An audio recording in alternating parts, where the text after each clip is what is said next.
All right, we are back live, back on YouTube, back on Twitter. Took a little break, but we're back, and it is the three of us once again. As always, your boy Pat Lane, joined by my two co-hosts now, Ryan Spagnoli and Keegan Stiefel. Now, listen, Keegan, I feel like I want to call you. I know, what's his name? Fitzy always gets it wrong and calls you Stifle. He Yeah, calls every you time. the Stifle Tower, like, and every time it's just hysterical that he calls you that every single time, and I'm like, okay. So Keegan Stiefel, the Stiefel Tower over there, we love it. We love it. Welcome back, everyone that's watching and listening. We appreciate it, and we're starting the show, the 3-man weave, like forever. This is it. You know what I mean? This is the new normal. It's pretty exciting.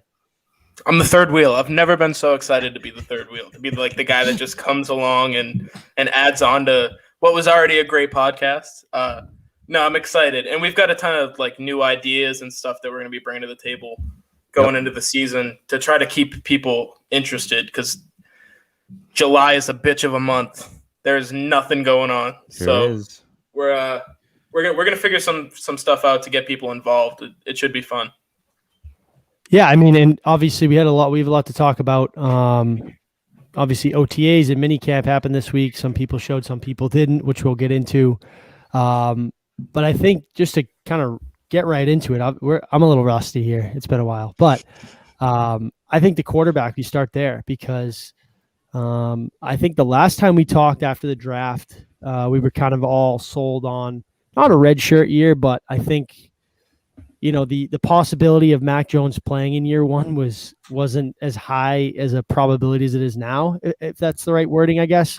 But some of the rumblings that came out the past week, I think we really have a quarterback competition on our hands coming up in August. I think Mac did a good job from the reports that came out from down there of kind of easing his way in, right? Took a lot of checkdowns in the OTAs and the first time the media members were there. But as the weeks and the practices started going on, you heard he was being more aggressive, pushing the ball down the field, taking some more shots. It's my guy. So, yeah, I think I guess I'll start with you, Pat. Your overall, we haven't even talked about this, on the side and chatted about it. So I'm interested to see if your opinion changed or your outlook on the whole situation changed. Well, so here's my opinion, right? It was minicamp, right? Now, some of the videos didn't look good. Some of them looked pretty bad. But overall, it's minicamp, right? Minicamp, and we've talked about this before, and minicamp is for learning and teaching. That's all it's for. It's not for producing. It's not for playing. It's what I mean. Not to cut you off, but we didn't have this. We didn't have this last year, so it's like all these reports. You kind of forget that this is just minicamp. This is just OTAs, where it's like, okay, let's take a step back. But we finally have a full season of football, slate ahead of us. That it's like, you almost jump the gun a little bit and pretend it's training camp, and you start jumping all these conclusions. Well, and that's reality, it. I mean, it's only July. And you see it happening everywhere, right? Tua throws 5 interceptions. Oh my God, Tua threw 5 interceptions. Oh my God. It's like, okay, relax, okay, relax. Like, it's all new guys, and so it's the same thing with Cam, where it's like, okay, yeah, fine. Like, he didn't, he looked pretty bad some of those days, but like then the last day he looks fine. Like, it is what it is. Here's what I'll say. Okay. I'm happy with the progression that Mac is making. He seems to be learning the offense. He seems to be understanding things for the most part. And I think that's a good thing. Now, does that mean he's going to be ready to start week 1? I have no idea, right? He's not playing against live. It's just like we're walking, basically just a walkthrough, right? Is essentially what it was. And I know they're going not necessarily a walkthrough, but they're not wearing shoulder pads. They're wearing nothing. They're just wearing helmets, right? So that everybody looks good in shells. And that's the thing, you know what I mean? For example. So that's where it's like, okay, fine. Like, but until the real bullets start flying, and the big thing for me, and we talked about this in Scotia chat, we've talked about this a ton on the Slack channel there. Shout out Scotia Slack channel. It's pretty dope. But anyways, it's the pre-snap and the post-snap reads for him are going to be huge. And if he can make those, that's going to be whether he's ready to start now or not, because that's the difference in the NFL, right? Obviously the speed is there, but like Brady is so good at doing it without the mobility factor because he can read what's going to happen before the play happens. So he said it before, I know the answers to the test, right? So like and think about it, think about this team too. Like, this is going to be a heavy run team. right? So you got to think, what's up, Josh? You got to think that this is going to be a situation where you look at it and say, okay, how many times is his back going to be turned doing a play action fake? Then he turns around and now he's going to know what the hell's going on. And so that's about reading the defense before and then understanding what you're going to see post snap and then getting rid of the ball. And so we have no idea. We didn't see any of that stuff, So yeah, I'm happy that he's progressing a little bit. Sure, Cam looked pretty bad for a lot of mini camp, but to me, yes, I think there's definitely a push for Mac, but let's wait until mid-July comes and we'll see what happens from there. Yeah, I think the big thing that you learn from minicamp, and you learn it every year, is people really like to cherry pick which days matter. Days 1 and 2 apparently mattered because Mac looked great. And then day 3, when he tailed off and Cam came on strong and really started to kind of look like, I don't want to say anything because I wasn't there, but look like a guy who could actually start for this team when he looked good and Mac didn't look so good. Then you kind of just didn't hear anything on day 3. It was just all right, minicamp's over. Hey, Keegan, not to interrupt, but do you know who looked good all 3 days at quarterback? Oh, Jesus. Brian Hoyer for starting quarterback 2021, the 37-year-old. No, but that's the thing, right? Jarrett Stidham looks great during minicamp. No one's going to talk about it because we've all kind of given up on that dream if we had it. Yeah, we sure have. Yep. Oh, yeah. 2 years in a row. But it's one of those things. So people just cherry pick which days matter and which didn't. I think the overarching theme of everything that we saw the 3 days, or everything everybody else saw and reported to us, was Mac controlled the offense pretty well for a rookie. Cam did everything that Cam usually does. He was a leader on the field. He controlled the offense, struggled delivering the ball, but that's just what you're going to get out of him at this point in his career. I don't think we learned a ton other than Mac's picking up the system a little bit better than we've seen other rookies pick it up in minicamp. But it was nice. I'll say this. It was nice after a year of not having minicamp to actually see rookies do anything after the draft. Because last year they got drafted and then sat at home for 5 months. They didn't do anything. So it's nice to actually see these guys like Ramondre Stevenson was out there. Joshua Bledsoe was hurt, but he was out there learning with Cameron McGrone, on the sidelines. Everything that you hear about that stuff, these guys are learning. And that's the big thing with Mac Jones. I don't care what he did throwing the ball. Did he learn the offense? Did he learn a little bit? Did they get in some packages to where he can feel comfortable to when you get to training camp and you're practicing against the Giants in week 2? Is he going to be comfortable running an offense against another team? I think you can confidently say he'll probably be pretty comfortable when that point comes. Well, I think the biggest thing I took out of that is that obviously this, I don't want to say it didn't matter, but it's not as ramped up and it doesn't have as much stock in training camp as much as training camp would. But I think what you saw this week is a lot what you're going to see in July and August, where one day Mac looks real good, right? And then he has those rookie days where he's, struggling to find some consistency and may struggle at some point. And Cam's going to have bad days and then he's going to bounce back. So I think if there's anything to take out of that, it's to be ready for stuff like that. I think there'll be a lot of back and forth with, obviously we saw that a little bit early on last year, maybe for the first 3 days when that so-and-so competition they had. And then, Stidham got hurt, was held out, and Cam ran away with the job. But I think this year where you actually have two guys competing for that role, you're going to see a lot of this where one day Mac looks really good and then the other Cam looks it's just going to be a back and forth. That's why I'm so excited. And I tweeted it out last week for preseason football, because I think that's when the bullets start flying. It's really important for a lot of guys, especially the quarterbacks. And I think that's when you'll get to see. But the one thing I wanted to talk about was one of those reports, I believe it was on Tuesday, where Mac had a really good day and he was working with the first team offense and Patricia, Kraft, Ernie Adams at the time, Belichick, they're all McDaniels is in his ear. He's working with the first team. That'll be interesting to see too, right? How they divvy up the reps, who's going with who, the number one offense versus number two defense, vice versa. So I think that's the biggest thing for me going forward. But I think the preseason for all these guys, and even I think it's interesting too for the bottom two, Hoyer and Stidham. What do they do there? Obviously, Hoyer doesn't have to pass through waivers. I think they'll probably carry 3 quarterbacks. I think that just makes the most sense. Yeah. you know, You would the think best so. the best situation would be for Jarrett Stidham to play very well, and they have a QB needy team, maybe somebody that's looking to take on a developmental guy, and you get a 4th, 5th round pick for him, and you find another home, right? And then Hoyer's I mean, basically Houston's right down the road. They have like 5 guys from that draft class though. Ryan Finley's there. You can't tell me that they don't want Jarrett Stidham. You just can't. They do. Signed, they absolutely do. They've signed 7 former Patriots this offseason. Davis Mills, Maybe Ryan 8. Finley, Deshaun Watson, Tyrod Taylor, and then him. Yeah. I didn't even. It makes absolutely no sense, but I mean, who knows? Like I said, that's the one thing I'm interested for is the whole quarterback room and the joint practices. I mean, that'll be huge.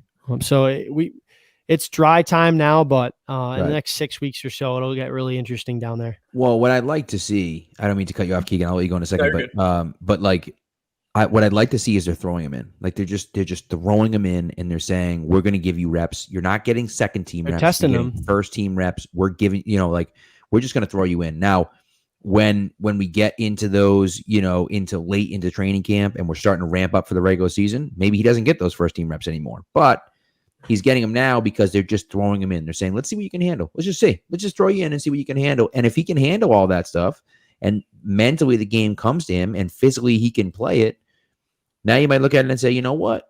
Maybe he is ready to go, right? And I don't know, right? We don't know that, obviously. But I think for them, to me at least, that's a little bit of a sign that they're looking at it saying, listen, we're fine rolling with Cam. But if the kid's ready and the kid can handle it mentally and we think he can handle it physically, then great, we'll play him. Fine, if that's the case. I think what it shows is at least a willingness to do it. Not necessarily that they're going to, but at least a willingness to do it if he's ready. Yeah, and I think like what I would expect heading into training camp with him is early on you're going to see him get first team reps because that's going to give them a base, like the very base of what he can do with the first team offense or what they expect to be the first team offense. And then as you get later on, you throw him on the second team, give Cam the first team reps, and then he's going against the first team defense. And that's right. That's the floor right there. What can you do against a really good NFL defense with Christian Wilkerson and Devin Smith and N'Keal Harry and Ramondre Stevenson? Like what can you do against these guys? Right. If he can show up in practice, then that's when the talk start of can he start, the season off as the guy. Right. And that's the perfect segue into kind of the next step. And I think it's being a little overlooked simply because of Mac Jones and his past 2 weeks is this defense, especially the front seven, is absolutely loaded. When you look at this group, you get Hightower back, Van Noy, both of them looked like they didn't miss a step. Obviously, Hightower came right in and picked him off.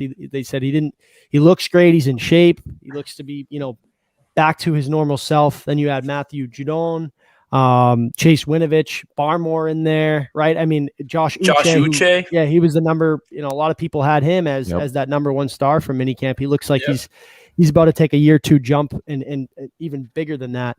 So I think that's another, point of this football team where you don't really have – last year you had to have a perfect QB play to win simply because you just weren't talented enough, obviously offensively, but defensively too.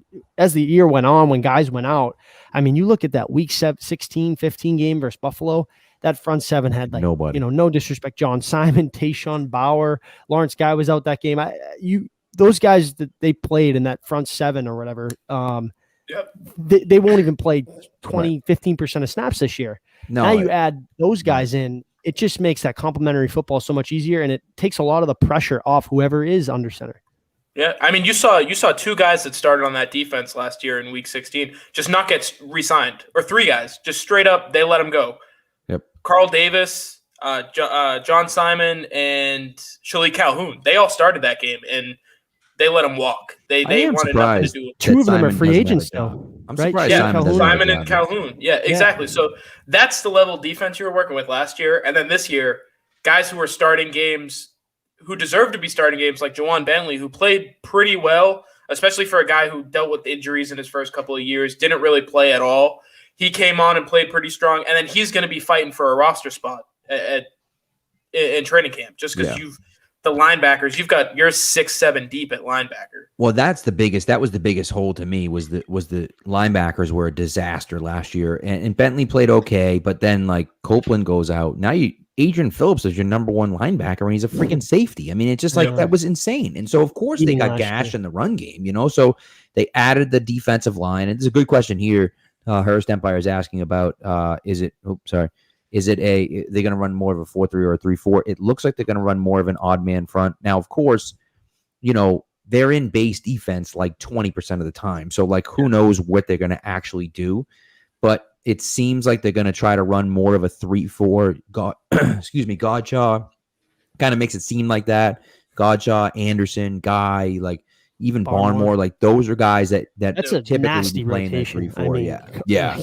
Well, and then you look at the linebackers inside. I mean, Hightower, who I was a little nervous about. There were some reports that he was not coming back. He's coming back, and he said it pretty definitively. He wasn't happy with those reports either. He was not. He was not very happy with them. No, his wife was super unhappy with those. Yeah, that's very true. Like that is quite accurate. But it's interesting though when you look at what they can do, and 3-4. But then if you switch that 4-3, does then Uche, who's standing up, put his hand in the dirt? Do you stand Winovich up outside, and then he puts his hand in the dirt to be a rushing DN? So like, there's all those different things that you can do and kind of play with, where now you have all these guys, these athletic players on the edge that can play D end in the 4-3 in a pass rushing situation on third down if you want. So they have 2-5. They Listen, have. I mean, look, dude. What I was going to say is, I mean, on a pass rushing down, you've got Christian Barmore, Dietrich Wise, who that's what they do. They're pass rushers, especially Barmore early on. I mean, if there's one thing you could tell a rookie, like go out there and do, it's rush the passer. They either got it or they don't. Yeah. So you got those two there, and then you've got Uche, Judon, Kyle Van Noy, Dante Hightower, and then whoever the hell, Kyle Duggar at linebacker. Like, who cares? You run that amoeba front. Even when you look at the secondary too, and assuming they work things out with Gilmore, which we can get into kind of on the back half here, that secondary's loaded too. I mean, Jalen Mills, obviously, I don't take any stock in a player that had time in Philadelphia because I just think it's an absolute dumpster fire. And you can Super Bowl champion. He can play. He's a versatile guy. He'll find a place on this defense. He'll put him in a situation to succeed. But Kyle Duggar, J.C. Jackson, assuming you get Stephon Gilmore back, where does Jawan Williams find? Does he kind of take those Jason McCourty snaps that we saw a few years back? John Jones out of the slot, another forgotten guy. I mean, that defense is absolutely loaded. And the good thing is, injuries are going to happen, whether it's training camp or throughout the year. They have the depth this year to be able to survive those and plug guys in and take a little bit off the load there.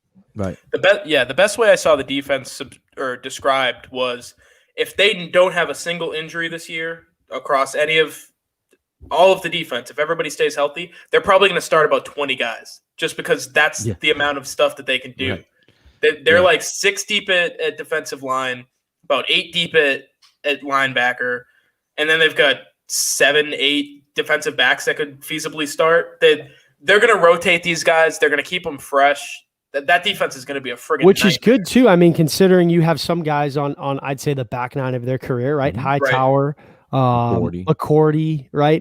And even if you want, I mean, Van Noy's on the north side of 30. How much is, can he play the amount of snaps he did when the first time around he was here? So, I mean, it's going to be a lot of fun. I think matchup wise, they can match up with anybody, right? They have the speed to cover a team like Kansas City. They can actually stop the run this year. What was his name? Salvin Ahmed from the Dolphins was a fantasy guru for 1 week because he gashed us for $160. 4 touchdowns or something. That's never going to happen again. Thank God. Yeah. So I think matchup wise, they're set. You run whatever you want. We have the pieces and the players to be able to at least limit what you want to do. In week 2, Zach Wilson's going to make his return to New York. It's his first game as a Jet in New York, and he's got to play Bill Belichick's defense.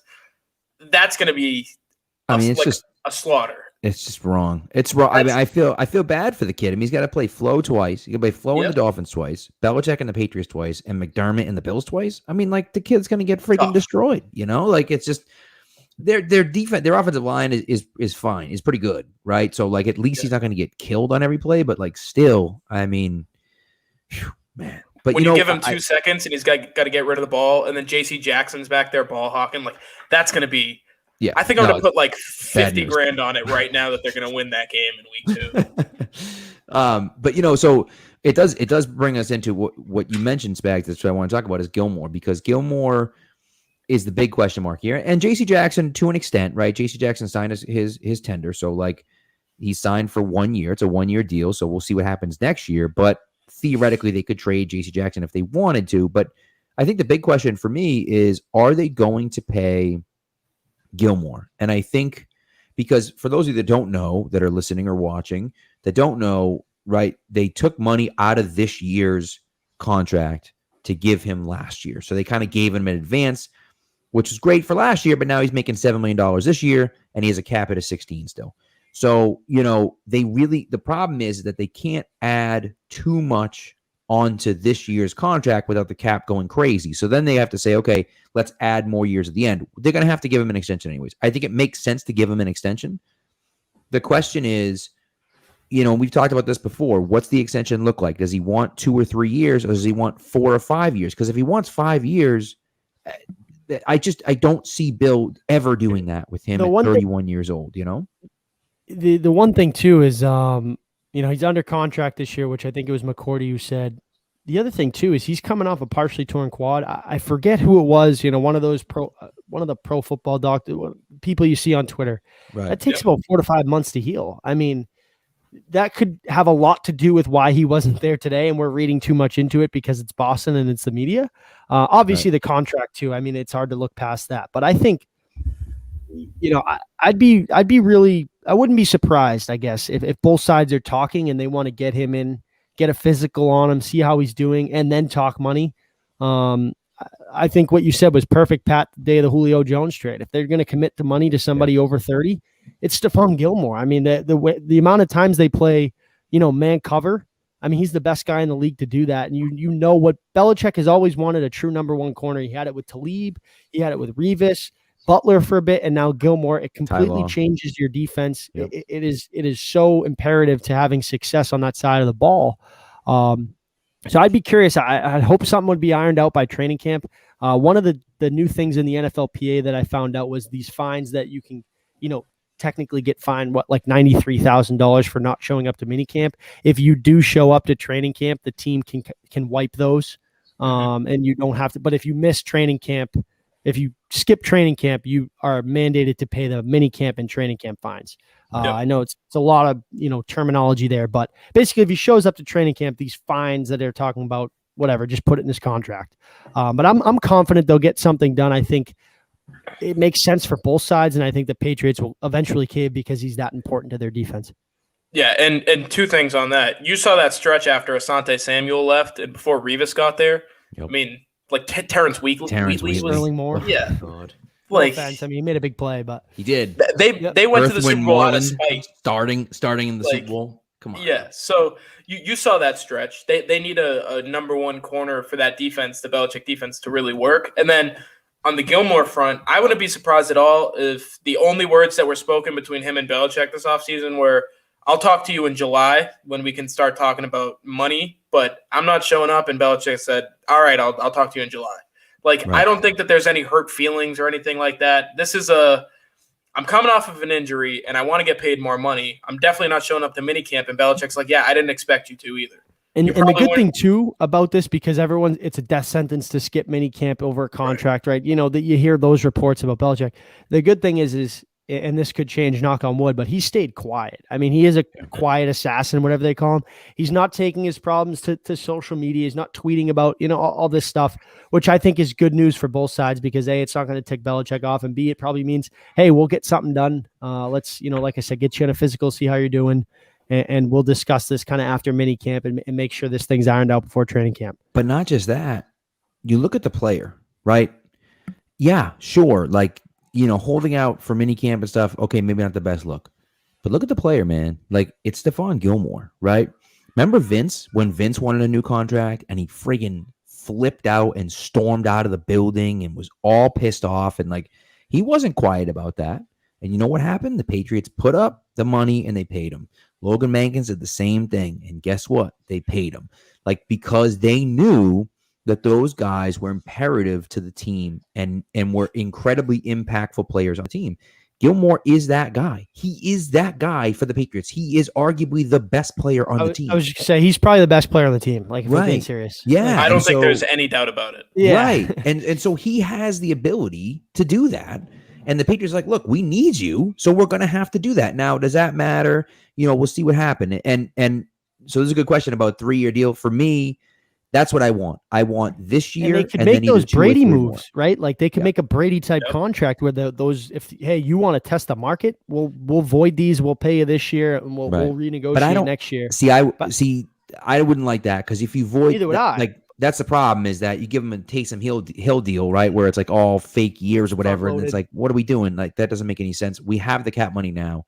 So bump them up this year and then give them 2 or 3 more years and just say, okay, there we go, done. Now you want to give them 1 year that's void at the end, fine. Like I'm okay with that. But like, I want to lock them up. I don't want to say, let's do this again next year. I'm not doing that. Like, especially at 31. And I'm sure Gilmore doesn't want to do that either. He's 31 years old. Next year he'll be 32. Like, no one's paying a 32-year-old cornerback. Nobody. So like, he's not going to get the money he's going to get this year, next year. That's just not going to happen. I mean, the Eagles might. They gave Darius Slay stupid money for no reason. Yeah. That's a good deal for him, though. Like, at this point, is like people have absolutely kind of. I mean, that'd be a good deal for both sides. Probably a little bit more of a bargain for the Patriots, considering the player. By the way, my dad just texted me. He's watching the stream. He said Mankin sat out 6 games that year to get his new contract. So I didn't. I was too young. So yeah, I was like 11 when that happened. So, anyways, the last thing on Gilmore for me is, even if he sits at home during training camp for the first couple of weeks or whatever, and he pays his fines, whatever it may be, there's going to come a point where they have no choice but to talk to each other in terms of contract stuff, because he needs to play to get this year to go on. Like we saw what Le'Veon Bell did. He sat out a year. They ended up releasing him, whatever. He signs. He sucked. He's out of the league now, like 2 years later. He's not sitting a year, especially a 31-year-old corner. You're not going to go sit a year. So at some point, they're going to have to talk, and something's going to get done. And the last thing was, Deion Sanders said it a couple weeks ago. He says, cornerbacks get paid twice. And the reason they get paid twice is because I got paid 3 times, and I fleeced the Baltimore Ravens out of like $30 million. And he was like 36 at the time. Oh, yeah. They get paid twice. I think Gilmore knows that.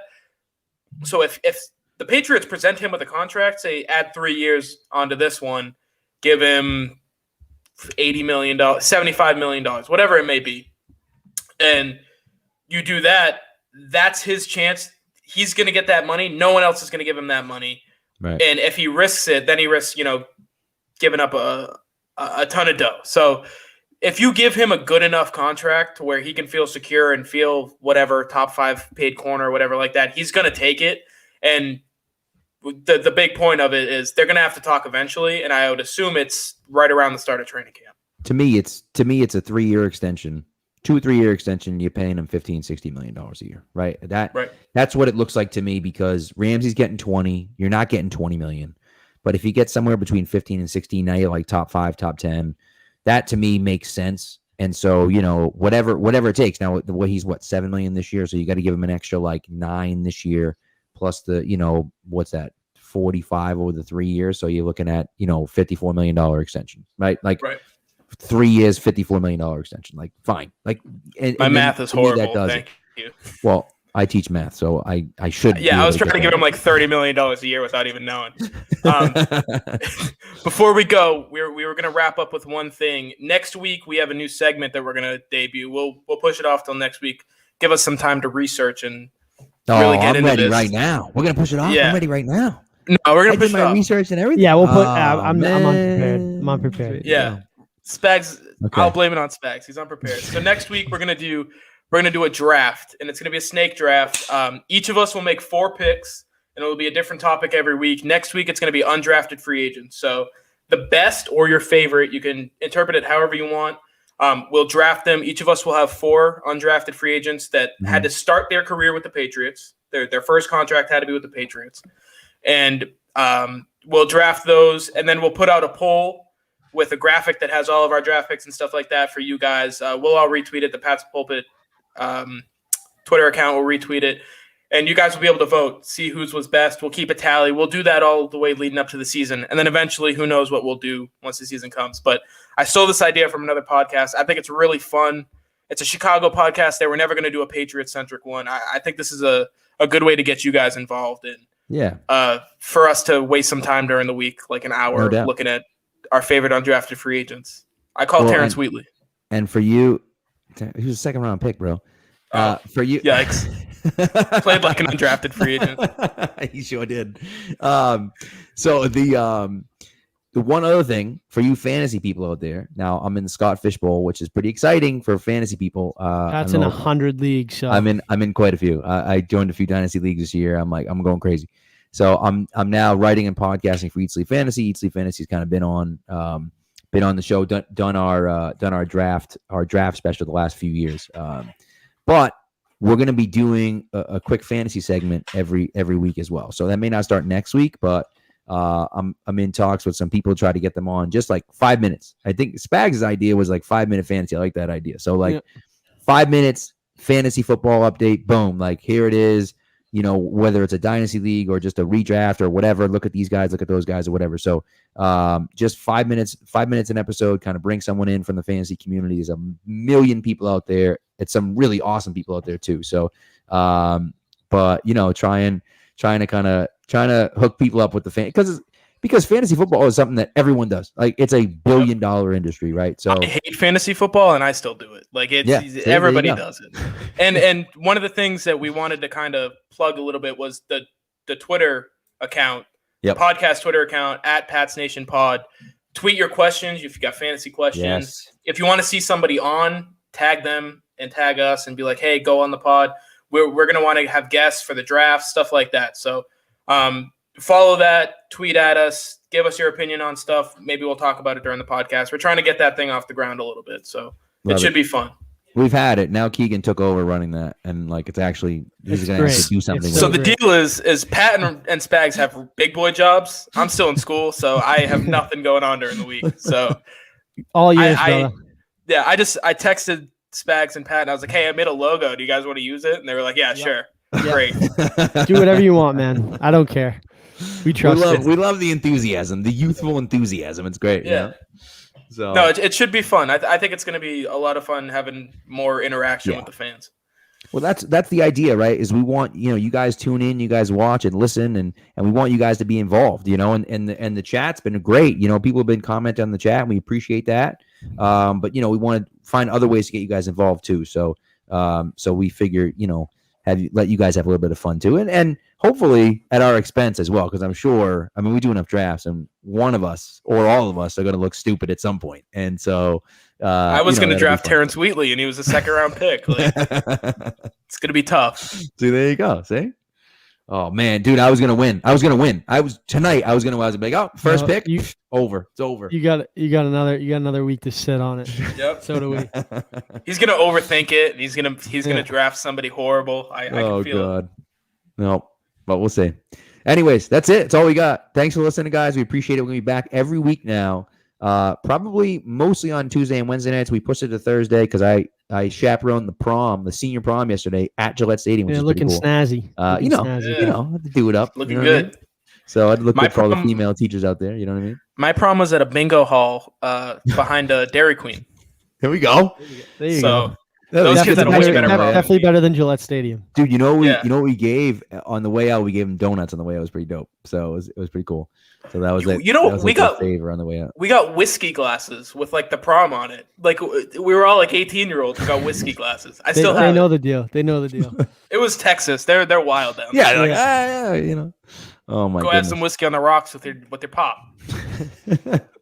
Well, anyways, guys, thank you so much. We appreciate it. Thank you for tuning in. Like I said, we'll be back every week from now on, and we'll see you soon. Take care, guys.